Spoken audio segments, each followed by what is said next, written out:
welcome in a time of global pandemic. But Fab doesn't wait for anyone. So lots to talk about. Clearly everyone's impacted by coronavirus. Stay safe, stay healthy. I've learned to not ask, how are you? But I ask, I hope you're not terrible as we all weather this. So a couple notes on coronavirus. Many people want to help. Many labs want to help. Narrowly self-interest and beyond that, community interest and planetary interest. How can we help with coronavirus? I do want to caution you, though, that a lot of the fab labs can make respirators, things like that, have been naive. You need to be careful about where our help really has an impact on the medical needs. So I reached out and got in touch and eventually found initially the US experts, academic and industrial and respiratory health, and then their international partners. This is a link to a video we did yesterday. It's not a great recording, but it was a conversation with them. They really caution that even if you could make a ventilator, a bad ventilator is worse than no ventilator. And for most of the need, it's not ventilators, it's before the ventilators. And so they cautioned against going all in on making ventilators. There's a bunch of things they really need help with. So one is testing alternate filter media, which really needs looking at nanostructures, so specialized tools. Building not just masks, but cartridges for airflow, protective equipment for frontline medical workers, CPAP.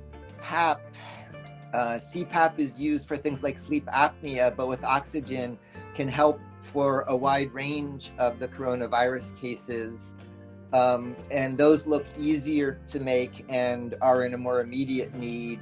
An emerging practice is to use them with helmets for long-term use. There aren't yet good supplies of these. For coronavirus, the CPAPs need instrumentation to measure the total, what they call tidal volume. These are the kinds of projects they're saying they do really need urgent help with now. And so one note is I've seen tens of projects and projects with hundreds of people. We really need to coordinate so they're effective. This group of advisors I've put together isn't rate limiting. You should bring in whatever expertise you have access to. But let's use this group to share projects and use this project to track who's doing what, and then the issue tracker has nothing in it. Use these issue trackers to coordinate best practice. And what I expect happening is prototyping solutions. Some of them need really specialized equipment. This links to a project I'm running in the lab at MIT where we can use things like electron microscopes to look at nanoparticles or EDMs for tooling. But as solutions get prototyped and get validated, we can start tapping the Fab Lab network to develop and scale and really go global quickly. This will really be a day-by-day response. But let's start using this group and project to coordinate the Fab Lab network response. I think we can have a big impact.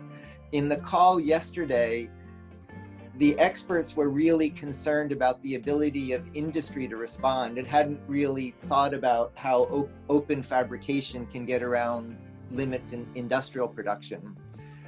So we need to make sure we help and don't hurt, but there's a big opportunity to do that. So that's how we can directly respond to coronavirus. One of my favorite project management statements, this was the IBM manager of the IBM 360, has a great book on project management, and in it he says a pregnancy takes 9 months no matter how many people you assign to it, meaning some tasks there's amount of time you need to do and it's not a matter of effort. And so just the point is there's a limit to how many people can do any one task and how often we can meet. We need to progress, and so let's meet as we need, let's pull in people as we need, but work smartly.